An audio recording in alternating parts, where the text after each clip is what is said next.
यसो यहाँ हेर्नुहोस् है मिठा पानको आइटमहरू चाहिँ यस्तो गरेर देखाउँदैछु हेर्दै जानुहोस् है तपाईँहरू सबैजनाले मिठा पानको आइटम चाहिँ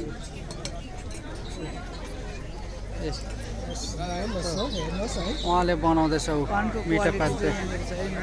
क्वालिटीहरू उहाँले चाहिँ हाम्रो लागि मिठा पान आज बनाइदिँदैछ के हाल्नु हुँदैछ हेर्नुहोस् त अब यस्तो पानको क्वालिटीहरू चाहिँ यहाँ छ है आउनुहोस् तपाईँहरू सबैको लागि पान चाहिन्छ यहाँनिर पाइन्छ है यसरी बनाउँदैछ